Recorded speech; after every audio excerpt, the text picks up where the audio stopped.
Magandang buhay mga bata! Tara, samahan ninyo akong matuto kasama si Teacher Aika, your online teacher. Please don't forget to subscribe, like, share, and hit the notification bell for more videos. Thank you! Revised K-12 Curriculum, GMRC Grade 5, Quarter 4, Lesson 4. Ang ating aralin ngayong araw ay tungkol sa ang mga paraan ng sariling pananampalataya sa panahon ng pangangailangan ng pamayanan ay tanda ng pag-asa. Muli, ako si Teacher Aika, ang inyong online teacher. Simulan na natin. Mga kasanayan at layunin. Na isa sa buhay ang pag-asa sa pamamagitan ng taimtim na panalangin upang malampasan ang mga hamon ng pamayanan. A. Nakapagpapahayag ng mga mabuting epekto ng pananampalataya ng pamayanan sa panahon ng pangangailangan. B. Napaninindigan na ang pananampalataya bilang daluyan ng pag-asa ng pamayanan ay pinakamataas na antas na pinagmumulan ng katatagan ng loob at katiyakan na may laging handang tumulong sa panahon ng pangangailangan. C. Nailalapat ang sariling pananampalataya sa panahon ng pangangailangan ng pamayanan. Unang araw. Maikling balik-aral. Panuto, tukuyin kung anong katangian ng mabuting tagasunod ang inilalarawan sa bawat bilang. Gamiting gabay ang mga letra sa bawat kahon upang masagutan ng tama ang gawain. 1. Ang isang mabuting tagasunod ay tapat sa kanyang mga pangako at tungkulin. Sila ay sumusunod sa mga alituntunin at hindi nagpapabaya sa kanyang responsibilidad. Sagot, matapat. 2. Ang isang mabuting tagasunod ay may kakayahan na sundin ang mga utos at regulasyon ng maayos. Kahit na wala silang gabay mula sa ibang tao, sila ay may kakayahan na magtimpi sa kanilang sarili at sumunod sa mga patakaran. Sagot, responsable. 3. Ang mabuting tagasunod ay may determinasyon at dedikasyon sa kanilang trabaho. Hindi sila natatakot na magsumikap at magtrabaho ng husto upang maabot ang mga layunin. Sagot, masipag. 4. Ang mabuting tagasunod ay may kakayahan na makipag-ugnayan sa kanyang kapwa at sa lahat ng taong kanyang nakakasalamuha. Sagot, pakikisama. 5. Ang isang mabuting tagasunod ay may prinsipyo sa kanyang mga ginagawa. Ang kanyang mga kilos at desisyon ay nakabatay sa moral na prinsipyo at etikal na pamantayan. Sagot, integridad. Panghihikayat na gawain. A. Pamayaman. Panuto, isulat sa loob ng bawat gintong barya ang mga bagay na sa iyong palagay ay mga maituturing na kayamanan ng isang pamayanan. Maaaring isulat ang mga bagay na nakikita o nahahawakan sa komunidad. Maaari din namang mga pagpapahalaga o mga magagandang katangian. Narito ang mga halimbawang sagot. Pagkakaisa ng mga tao, malinis na kapaligiran, paaralan at edukasyon, mabubuting mamamayan, kultura at tradisyon. 1. Paano mo mailalarawan ang gawain? Sagot, ito ay makabuluhan at nakatulong upang mapahalagahan ko ang aking pamayanan. 2. Ano-ano ang iyong mga naging batayan sa pagtukoy kung ang isang bagay, pagpapahalaga o katangian ay maituturing na kayamanan. Sagot, pinili ko ang mga bagay at katangian na nakatutulong sa kaayusan at pagkakaisa ng komunidad. 3. Bahagi ba ng iyong mga kasagutan ang pananampalataya o kaugnay na mga salita bilang isang kayamanan ng komunidad? Bakit? Sagot, hindi ko ito naisama ngunit mahalaga ito dahil nagbibigay ito ng gabay sa mga tao. 4. Kung bibigyan ka pa ng isang pagkakataon, isasama mo ba ang pananampalataya sa iyong mga tinukoy na kayamanan? Bakit? Sagot, oo, dahil nakatutulong ito sa pagiging mabuti at responsable ng mga mamamayan. Paglinang sa kahalagahan sa pagkatuto sa aralin. Ang pananampalataya ay isang malalim na paniniwala na nagbibigay sa atin ng pag-asa at lakas. Kapag may mga problema o kahirapan, ang pananampalataya ay nagbibigay sa atin ng inspirasyon at kapanatagan na ito ay ating malalampasan at mapapagtagumpayan. Bukod dito, ang pananampalataya ay nagbubuklod sa atin bilang isang komunidad. Ito ay isang pagkakataon upang magkaisa at magbigay ng suporta sa isa't isa, lalo na sa panahon ng pangangailangan. Ang mga aral at pananampalataya ay nagtuturo sa atin na maging mabuti sa iba at tumulong sa mga nangangailangan. Sa paraan ding ito, ang pananampalataya ay nagpapalaganap ng positibong saloobin sa ikabubuti ng lahat at ikauunlad ng komunidad. Paghawa ng bokabularyo sa nilalaman ng aralin. Panuto, i-decode ang hinahanap na salita gamit ang baybayin o sinaunang sistema ng pagsulat sa Pilipinas. Gamiting gabay ang salin ng mga pantig sa kaliwa. Matapos matukoy ang mga salita, gumamit ng diksyonaryo o anumang mapagkukunan sa internet ng kahulugan nito.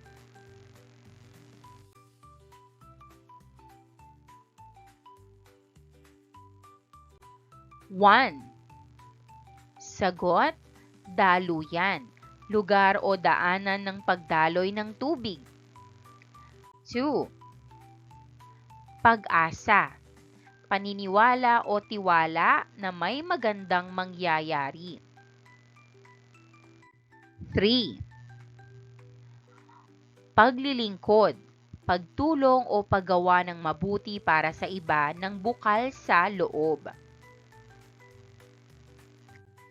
Ikalawang araw, kaugnay na paksa bilang isa, pananampalataya bilang daluyan ng pag-asa. Pagproseso ng pag-unawa. Ang pananampalataya ay isang malalim at personal na karanasan na naglalaman ng pagtitiwala at pagsunod sa isang paniniwala, tradisyon o relihiyon. Sa konteksto ng pagiging isang daluyan ng pag-asa ng pamayanan, ang pananampalataya ay maaaring magbigay ng mga sumusunod. 1. Pag-asa sa kabila ng pagsubok. Sa panahon ng kagipitan o krisis, ang pananampalataya ay maaaring magbigay ng lakas at kapanatagan sa mga individual at sa komunidad. Ang paniniwala na may mas malaking kapangyarihan o layunin sa kabila ng mga hamon ay maaaring magbigay ng inspirasyon at pag-asa. 2. Pakikiramay at suporta. Ang mga pananampalataya ay madalas na nagbibigay ng pagkakataon para sa mga tao na magkaisa at magbigay ng suporta sa isa't isa sa panahon ng pangangailangan. Ang pagkakaroon ng isang komunidad na nagbabahagi ng parehong pananaw o paniniwala ay maaaring magbigay ng kapangyarihan at lakas sa bawat individual. 3. Pagtutulungan at paglilingkod. Maraming relihiyon at pananampalataya ang nagtuturo ng pagmamalasakit at paglilingkod sa kapwa sa pamamagitan ng pagkilos alinsunod sa mga prinsipyo ng kanilang pananampalataya. Ang mga tao ay maaaring magdulot ng positibong epekto sa kanilang komunidad tulad ng pagtulong sa mga nangangailangan at pagpapakita ng kabutihan sa isa't isa. 4. Pagpapalaganap ng pag-asa. Ang mga pananampalataya ay maaaring maging tagapagdala ng mensahe ng pag-asa sa pamamagitan ng kanilang mga aral, ritual at pamumuhay. Sa pamamagitan ng pagpapalaganap ng pag-asa sa mga tao, ang komunidad ay maaaring maging positibo at determinado sa pagharap sa kanilang mga hamon. Sa kabuuan, ang pananampalataya ay maaaring maging isang napakahalagang bahagi ng buhay ng isang pamayanan. Nagsisilbi itong batayan sa pagtulong at sa pagbibigay ng lakas ng loob, pag-asa, suporta at direksyon sa mga individual at sa buong komunidad. Subalit, mahalaga rin na tandaan na ang paraan ng pagpapahayag ng pananampalataya ay maaaring mag-iba-iba sa iba't ibang kultura at lipunan at dapat itong igalang at tanggapin sa lahat ng anyo. Pinatnubayang pagsasanay. Panuto, punan ang graphic organizer sa ibaba upang mabuo ang kaisipan tungkol sa pananampalataya bilang daluyan ng pag-asa ng pamayanan.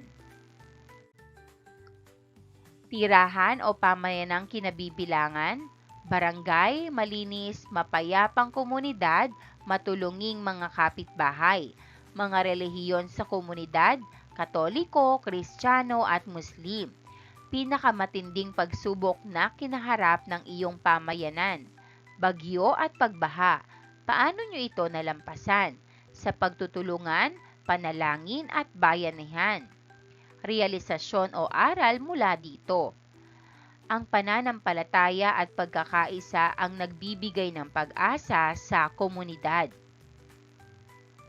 Paglalapat at pag-uugnay. Panuto, mag-isip ng mga tiyak na pangyayari o karanasan sa iyong komunidad kung saan na ipapakita ng mga tao na ang pananampalataya ay nagsisilbing daluyan ng pag-asa. Maaari itong kwento na ikaw mismo o ang pamilya mo ang nakaranas o maaari din namang kwento ng iyong mga kasama sa pamayanan. Isulat ito sa paraan ng pagkukwento. Gamiting gabay ang talahanayan sa ibaba. Mga munting kwento sa aming komunidad. Ito ay isang halimbawa lamang. Pagpapalaganap ng pag-asa. Noong nagkaroon ng malakas na bagyo sa aming lugar, maraming bahay ang nasira ngunit hindi nawala ng pag-asa ang mga tao at sama-samang nagdasal. Pag-asa sa kabila ng pagsubok, ang mga kapitbahay ay nagbigay ng pagkain, damit at tulong sa mga naapektuhan ng baha. Pakikiramay at suporta.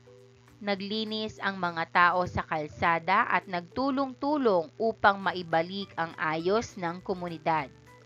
Pagtutulungan at paglilingkod, nagkaroon ng pagtitipon sa simbahan kung saan nagbahagi ng mensahe ng pag-asa at lakas ng loob sa lahat. Kaugnay na paksa bilang 2, mabuting epekto ng pananampalataya ng pamayanan. Pagproseso ng pag-unawa. Ang pananampalataya ay isang napakahalagang bahagi ng bawat komunidad. Ito ay maaaring magkaroon ng maraming mabuting epekto sa lahat ng naninirahan dito. Narito ang ilan sa mga mabubuting epekto ng pagkakaroon ng pananampalataya sa pamayanan. A. Pagkakaisa at pagkakapatiran. Ang pananampalataya ay maaaring magsilbing pundasyon ng pagkakaisa at pagkakapatiran sa isang pamayanan. Sa pamamagitan ng pagtitiwala sa iisang Diyos o paniniwala, maaaring magkaroon ng mas malalim na koneksyon at pag-unawa sa isa't isa. B. Pag-unlad ng moralidad at etika. Ang pananampalataya ay maaaring magbigay ng gabay sa moralidad at etika ng pamayanan.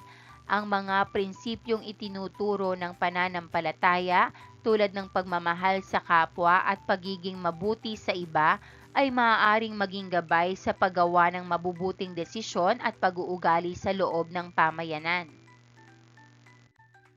C. Pagtulong at pagbigay ng serbisyo. Madalas na bahagi ng mga pananampalataya ang pagtulong sa mga nangangailangan at pag-aalay ng serbisyo sa pamayanan. Ito ay maaaring magdulot ng pagpapalakas sa ugnayan at pagtutulungan sa loob ng komunidad. D. Pakikibahagi sa mga pagdiriwang at ritual. Ang mga pananampalatayang panrelihiyoso ay maaaring magdulot ng pagkakataon para sa mga taong magkakasama-sama at magbahagi ng mga pagdiriwang at ritual. Ito ay maaaring magpalakas sa kultura at identidad ng isang pamayanan. E. Pagtangkilik sa kapayapaan at pagpapatawad. Ang mga aral ng kapayapaan at pagpapatawad na itinuturo ng maraming pananampalataya ay maaaring magkaroon ng positibong epekto sa pagpapalaganap ng kapayapaan at pagkakaintindihan sa isang pamayanan.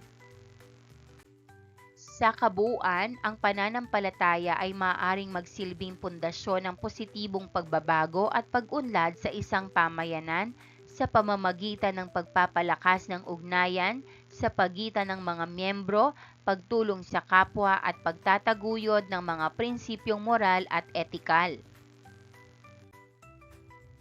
Panuto. Bakatin ang iyong kamay sa isang malinis na papel. Isulat sa palad na bahagi ang pangalan ng iyong komunidad. Sa bawat daliri naman, isulat ang mga mabubuting katangian ng pagkakaroon ng pananampalataya sa sariling komunidad. Narito ang mga halimbawang sagot: pagmamalasakit, pag-asa, pagkakaisa, pagtutulungan, at pagiging mabuti sa kapwa. Pinatnubayang pagsasanay, panuto, hatiin ang klase sa 5 o 10 grupo. Ipapakita ng bawat pangkat sa pamamagitan ng pagsasadula ang mapupunta sa kanilang paksa tungkol sa mabuting epekto ng pananampalataya sa pamayanan. Mga paksa: 1. Pagkakaisa at pagkakapatiran. 2. Moralidad at etika. 3. Pagtulong at pagbibigay ng serbisyo. 4. Pakikibahagi sa mga pagdiriwang at ritual. At 5. Pagtangkilik sa kapayapaan at pagpapatawad. Narito ang pamantayan sa pagbibigay ng marka. Nilalaman ng dula 10 puntos, pagganap 5 puntos, kabuuang konsepto 5 puntos, kabuuan 20 puntos. Paglalapat at pag-uugnay, panuto. Sagutin ang katanungan sa ibaba. Gumamit ng 10 hanggang 15 pangungusap sa pagsagot nito. Iugnay ang ating mga pinag-aralan sa iyong sagot. Maghanda sa pagbabahagi ng iyong sagot sa klase. Bakit isa sa mga mahahalagang sangkap ng maayos at mapayapang pamayanan ang pagkakaroon ng pananampalataya ng mga mamamayan? Narito naman ang halimbawang sagot. Mahalaga ang pananampalataya sa isang pamayanan dahil ito ang nagbibigay ng gabay sa mga tao. Sa pamamagitan nito, natututo ang mga mamamayan na gumawa ng mabuti sa kapwa. Nagiging mas maunawain at mapagpatawad ang bawat isa. Kapag may pananampalataya, mas nagiging matatag ang loob ng mga tao sa harap ng pagsubok. Hindi sila agad sumusuko dahil naniniwala silang may pag-asa pa. Ang pananampalataya rin ang nagtuturo ng pagkakaisa at pagtutulungan. Dahil dito, nagkakaroon ng bayanihan sa komunidad. Natututo ang mga tao na rumispeto sa isa't isa. Naiiwasan din ang mga alitan at gulo. Mas nagiging mapayapa ang pamayanan kapag ang mga tao ay may takot sa Diyos. Nakakatulong din ito upang maging disiplinado ang mga mamamayan. Ang pananampalataya ang nagbibigay inspirasyon upang maglingkod sa iba. Dahil dito, nagiging maayos at tahimik ang pamayanan. Sa kabuuan, ang pananampalataya ay nagsisilbing ilaw at pag-asa ng komunidad. Narito ang pamantayan sa pagbibigay ng marka. Nilalaman 4 na puntos, organisasyon at bararila 3 puntos, orihinalidad 3 puntos.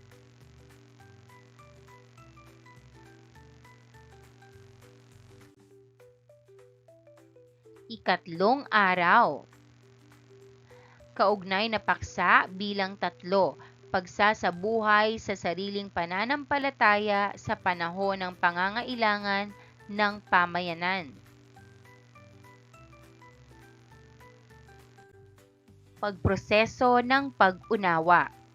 Ang pagsasabuhay sa sariling pananampalataya sa panahon ng pangangailangan ng pamayanan ay maaaring magdulot ng inspirasyon at pag-asa sa iyong kapwa. Narito ang ilang paraan kung paano ito maaaring mangyari. A.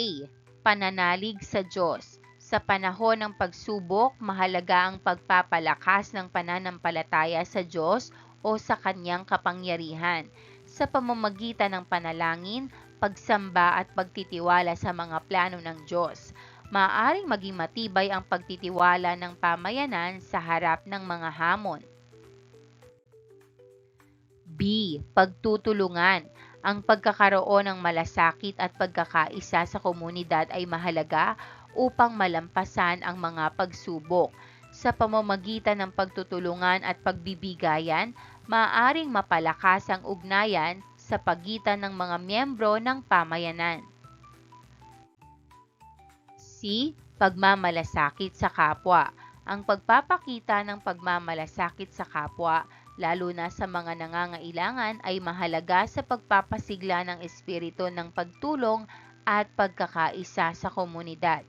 Maaaring maging bahagi ito ng pagpapakita ng sariling pananampalataya sa pamamagitan ng pagiging tapat at maawain sa kapwa. D. Pagbibigay ng inspirasyon. Ang mga tao na nagpapakita ng matatag na pananampalataya sa kabila ng mga pagsubok ay maaaring maging inspirasyon sa iba. Ang kanilang halimbawa ng pagtitiwala at pag-asa ay maaaring magbigay ng lakas at determinasyon sa iba upang harapin at lampasan ang mga hamon. E. Pagpapalaganap ng pag-asa.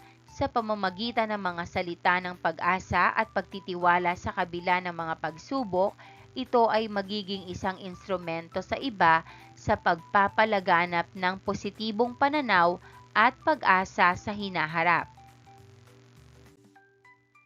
Sa kabuuan, ang pagsasabuhay sa sariling pananampalataya sa panahon ng pangangailangan ng pamayanan ay naglalayong magbigay ng lakas, inspirasyon at pag-asa sa mga miyembro ng komunidad sa harap ng mga hamon sa buhay. Sa pamamagitan ng pagtitiwala sa Diyos, pagtutulungan, pagmamalasakit sa kapwa at pagpapalaganap ng pag-asa, mapapanatili ang kapayapaan at kaunlaran sa pamayanan sa kabila ng anumang pagsubok. Pinatnubayang pagsasanay, panuto, gumawa ng isang maikling tula o spoken poetry tungkol sa pagsasabuhay sa sariling pananampalataya sa panahon ng pangangailangan ng pamayanan. Ito ay maaaring may tugma at maaari din namang may malayang taludturan. Maghanda sa pagbabahagi ng iyong sagot sa klase. Narito ang halimbawang sagot. Sa oras ng dilim at pagsubok, pananampalataya ang aking sandigan. Kapag ang pamayanan ay nalulungkot, pag-asa ang aking iniaalay sa lahat ng mamamayan. Sa munting dasal at simpleng gawa na ipapakita ang malasakit sa kapwa. Sa pagtutulungan at pagkakaisa, nabubuhay ang diwa ng pag-asa. Sa panahon ng pangangailangan, pananampalataya ang ilaw ng pamayanan. Narito ang pamantayan sa pagbibigay ng grado. Nilalaman 8 puntos, teknikalidad 4 na puntos, orihinalidad 5 puntos, pagkakabigkas 3 puntos, kabuuan 20 puntos. Paglalapat at pag-uugnay. Panuto, ang pananampalataya ay parang isang halaman na kung wastong aalagaan ay mamumulaklak ng kabutihan hindi lamang sa sarili, gayon din sa iyong kapwa at pamayanan. Isulat sa bawat talulot ng bulaklak kung paano nakakatulong ang mga gawain sa sariling pananampalataya sa iyong pamayanan, lalo na sa oras ng pangangailangan. Maghanda sa pagbabahagi ng iyong sagot sa klase. Narito ang mga halimbawang sagot. Humuhubog sa pagiging mabuti at maunawain sa kapwa.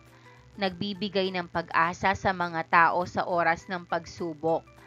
Nagpapalakas ng loob ng mga mamamayan sa panahon ng sakuna. Nagtuturo ng pagtutulungan at bayanihan sa komunidad. At nagpapalaganap ng kapayapaan at pagkakaisa sa pamayanan. Ika-4 na araw. Pabaong pagkatuto. Ang pananampalataya ay isang mahalagang bahagi ng buhay ng isang pamayanan. Ito ay hindi lamang isang personal na karanasan ng pagtitiwala at pagsunod sa isang paniniwala, tradisyon o relihiyon, kundi maaari rin itong magdulot ng maraming positibong epekto sa buong komunidad. Sa pamamagitan ng pananampalataya, maaaring mabigyan ng pag-asa sa kabila ng pagsubok, magsilbing pundasyon ng pakikiramay at suporta, magtulak sa pagtutulungan at paglilingkod sa kapwa, at maging tagapagdala ng mensahe ng pag-asa at kapayapaan. Subalit mahalaga rin na igalang at tanggapin ang iba't ibang paraan ng pagpapahayag ng pananampalataya, sapagkat ito ay nagmumula sa iba't ibang kultura at lipunan. Pagninilay sa pagkatuto, panuto, magsaliksik ng tig-iisang kasabihan o quotation na may kinalaman sa pananampalataya, pag-asa at pagkakaisa. Maaaring gumamit ng mga mapagkukunan sa silid-aralan at internet. Pag-ugnayin ang mga ito upang makabuo ng isang kaisipan. Maghanda sa pagbabahagi ng iyong sagot sa klase. Halimbawa, pag-asa. Habang may buhay, may pag-asa. Pananampalataya. Ang pananampalataya ang ilaw sa gitna ng dilim. Pag-asa. Habang may buhay, may pag-asa. Pagkakaisa. Sa pagkakaisa, may lakas. Kaisipan. Kapag may pananampalataya ang mga tao, nagkakaroon sila ng pag-asa at sa pamamagitan ng pagkakaisa, nalalampasan nila ang anumang pagsubok. Pagsusulit. Panuto, basahin at suriin ang bawat pahayag. Bilugan ng titik T kung wasto ang isinasaad ng pahayag at M naman kung mali. 1. Sa panahon ng kagipitan o krisis, ang pananampalataya ay maaaring magpahina sa loob ng mga mamamayan upang agarang sumuko. Sagot? M. Mali. 2. Ang mga relihiyon at pananampalataya ay nagtuturo ng pagiging makasarili at pag-iisip lamang sa sariling kapakanan. Sagot? M. Mali.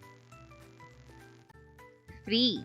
Sa pamamagitan ng pagpapalaganap ng pag-asa sa mga tao, ang komunidad ay maaaring maging mas positibo at determinado sa pagharap sa kanilang mga hamon. Sagot? T. Tama. 4. Ang mga pananampalataya ay madalas na nagbibigay ng pagkakataon para sa mga tao na magkaisa at magbigay ng suporta sa isa't isa sa panahon ng pangangailangan. Sagot? T. Tama. 5. Ang mga taong nagpapakita ng matatag na pananampalataya ay maaaring maging inspirasyon sa iba. Sagot D. Tama.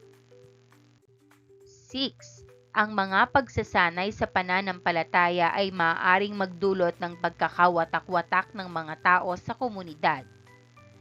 Sagot M. Mali. 7.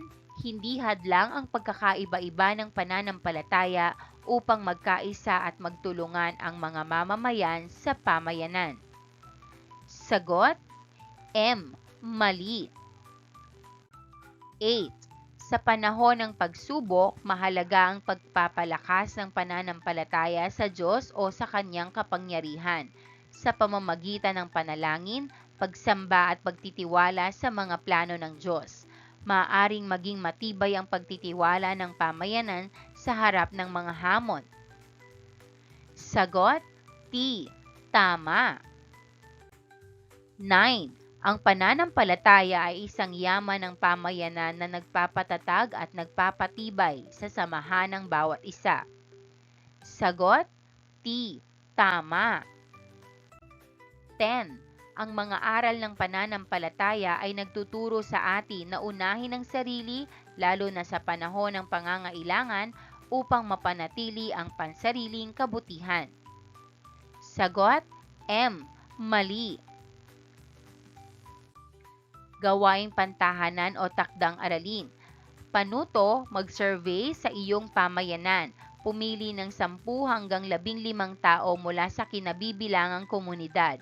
Tanungin ang mga ito kung ano sa palagay nila ang 3 mahahalagang bagay na maituturing nilang kayamanan ng pamayanan. Itala ang kanilang mga sagot at iayos ang mga ito ayon sa may pinakamadami patungo sa pinakakaunting sagot. Gumawa ng isang maikling paglalahat ng kanilang kasagutan.